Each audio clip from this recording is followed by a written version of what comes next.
Today I'm going to show you what's inside of your car's heating and air conditioning system and how it works. So here we've got the HVAC unit from behind the dashboard of a Volkswagen Jetta. Now we're going to be completely taking this unit apart to see how all these mechanisms work to keep you nice and comfortable in the winter and the summer. Now the HVAC system in your car has got a couple of main functions. Of course, you've got your fan speed control.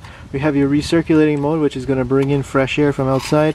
We have the modes that can adjust here, as well as the temperature. Now air is going to begin its journey from sucking in fresh air just underneath the windshield cowl. Now helping move along that air, we have the blower motor and the blower motor resistor over here. Now looking at the back side here, you can see we've got the hookups for the heater core, which lives in here, and we have the hookups here for the air conditioning evaporator unit. The amount of heating or cooling is controlled by this little mechanism over here and this motor. Finally, at the top here we have the manual selects for the vent control. This car's also got another vent for the glove box, so you can keep your gloves nice and cool. We're starting over here at this recirculate vent. We have this DC motor here that's going to ultimately turn this flap back and forth to alternate between recirculating air and fresh air from the front. Now the blower motor resides at the bottom here. You've also got the resistor over here, which is what's going to control the fan speed. We're going to start taking apart all of these 6mm bolts going around here so we can have a closer look. Now the air filter is located at the bottom here. You can see you take off this piece here.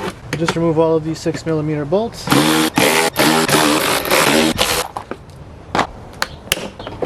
In order to mix between the heater core and the evaporator in here, there's this 4-bar mechanism that is controlled by this little motor. In order to get this thing apart, I gotta remove this motor. Okay, got that mechanism out. Take off these lines there. And there we go. Separate the mixer box from the evaporator.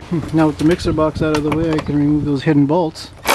And remove the top here. Now taking a look at the inlet setup here, you can see this half here is the one that does the recirculating, and this half here is the blower motor. You just have to twist it and then it pops out. Now the blower motor itself is just a simple 12-volt DC electric motor with a big fan on it. Now with the manual air condition, in order to control the fan speed on this guy, you have to use this blower motor resistor. Now the fan speed controller consists of 12 volts that come here. If you select 4, it's going to give it full speed and go out to the motor. If you select 3, 2, or 1, you can see that the resistances add up here in series to give it more and more resistance to slow down that motor. Now when the blower motor resistor burns out, the fan's just going to be stuck on full speed. Now since resistors create heat, we thankfully stuck this in the airflow of the blower motor so that it stays nice and cool for longevity. Taking another look at that recirculating flap, you can see it's powered by these gears over here, and the air has the option to either come from the outside or the inside under the glove box. The motor for the recirculating is also a 12-volt unit. Let's take this apart, and we'll just pop that apart here, and you can see it's just a simple DC electric motor, 12 volts with a spiral gear on it. Now taking a look inside the motor here, you can see we do have a gear reduction, and that's what's going to spin this gear over here. We do have a stop limit on this side and on this side, so the motor knows where to stop completely. Now taking a look at the cross section of this, you can see once the air passes through the air filter, which would be sitting this way, it will then enter the back of the evaporator core over here. Now the evaporator core lives in this housing. We have a thermostatic expansion valve over here, and we've got the 2 lines that circulate refrigerant inside of here. Now essentially how this evaporator core works is you got liquid refrigerant coming in from the condenser over here, and as it expands and turns into a gas, it cools this evaporator core down, and then it's going to exit back out and recirculate again. Taking a look at how AC works, you've got your compressor here. It's going to compress the gas refrigerant. It's going to come over the condenser, where it's going to turn into a liquid, pass through the dryer, and then to the expansion valve, which is going to control the amount of evaporation that occurs through the evaporator core. Your blower motor under the dash is going to blow across it, giving you cool air that's dehumidified, and then the circuit is going to continue around again. Here you have the thermostatic expansion valve. Now let's take this apart to examine it. Alright, so on the bottom of the thermostatic valve, I'm going to remove this hex bolt. You're going to have a spring, and a little valve is supposed to jump out. Now this little valve here has a little ball seat on it that's going to seat up against that surface inside of the thermostatic expansion valve. Now that is controlled by this rod that is ultimately controlled by the pressure and temperature of the outlet. Taking a look at the thermostatic expansion valve here, we've got the inlet that brings in liquid refrigerant from the dryer. Then we've got the outlet here, which is taking out gas from the evaporator core. Now this is all controlled through this spring and ball seat over here, which controls the amount of flow going in so you don't overboil or freeze it. And that is controlled by this control rod, which is sensitive to the pressure and temperature of the outlet. And back over here on the box, we do have a sort of temperature sensor, and that's just to make sure again that things are not freezing up, and to turn off the AC compressor if it's overcooling the system. Next we come to the mixer box. Now the cool air from the evaporator is going to come up to the back here, and first you have to mix the temperature either with the heater core or bypass the heater core and cool it directly in order to get full air condition, and that will adjust your temperature. You can see in this case there's separate flaps for the passenger and driver's side, although this particular model only has single zone air conditioning. Now the first set of flaps that controls the temperature is controlled by this little guy over here, and you can see that's going to move the flaps up and down. So if I move it in the up position, that air is going to come across to the heater core and warm up. If I move it back to the down position, the cool air is just going to bypass the heater core and go straight to the ducts. And if you move it somewhere in between, you're going to get a mixture of the two. Now those flaps here were controlled by this 4-bar linkage, which has a little cam here that sits on a DC electric motor, and then this long arm here that's going to move the flap back and forth. Let's take this apart to see what it looks like. And I'll just crack that open. Now since this motor doesn't just switch between recirculate and fresh air, this actually has a mixture in between. The computer needs to know exactly where that is, and it has to take a feedback signal. You can see it's got a drivetrain over here with another spiral gear to give you a gear reduction. This looks like a potentiometer, and the amount of resistance that's going through this potentiometer is going to tell the computer exactly where these flaps are. So it's kind of like a closed loop control system.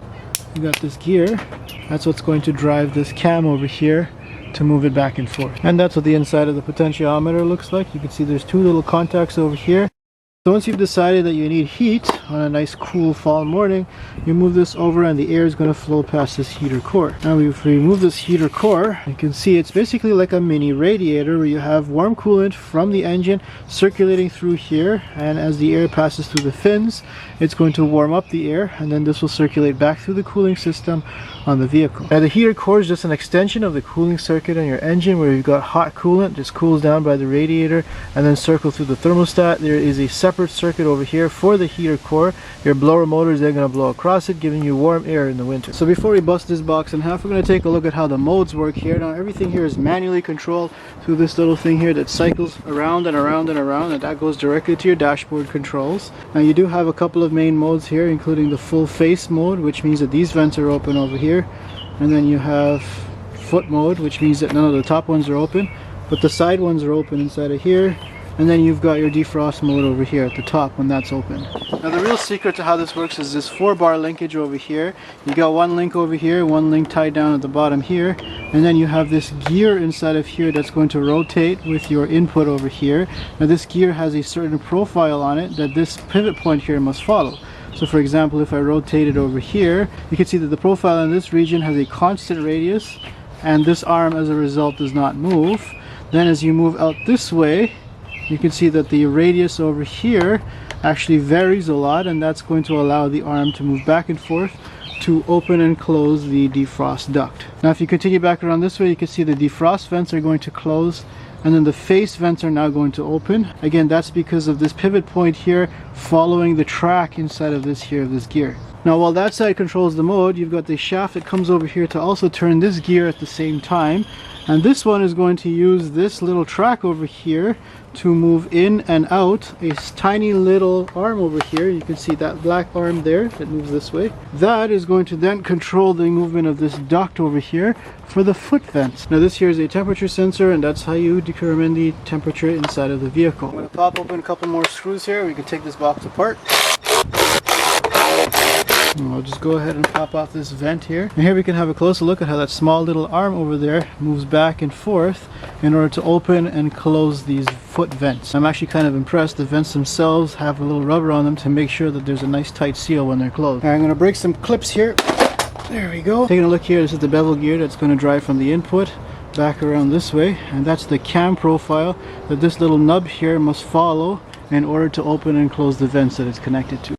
This little heater that sits in front of the heater core here looks like an electric heater of some sort.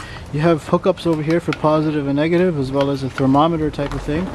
It's probably an electric heater to help you warm up when the engine is pretty cold. Alright, let me see if I can split open this box here. Now taking a look at the cross section, you can see that the evaporator core would be sitting here, and the heater core and electric heater would be sitting inside of here. It's pretty neat to see how this mechanism is going to move up and down, and that's what's going to allow the mixing between the warm and cool sides. In the down position, all the air conditioned cooled air is going to go straight to your mixer, and then in the up position over here, all of the air has to move across the heater core before then squeezing by over here to get mixed out. Now this here is the face vents for the front passengers, but there's a secondary mechanism inside of here that controls this valve that's going to control the face vents on the center console for the rear passenger. Now while you've got your foot vent for your driver over here, you've also got another channel over here that's going to go down under the center console and front seats for the rear foot vent. And that's a look underneath the dashboard of your car to see how the HVAC system works. So the next time you crank up your AC, think of all these components that are operating behind the dashboard to keep you nice and cool. And make sure you subscribe if you want to see more videos just like this one.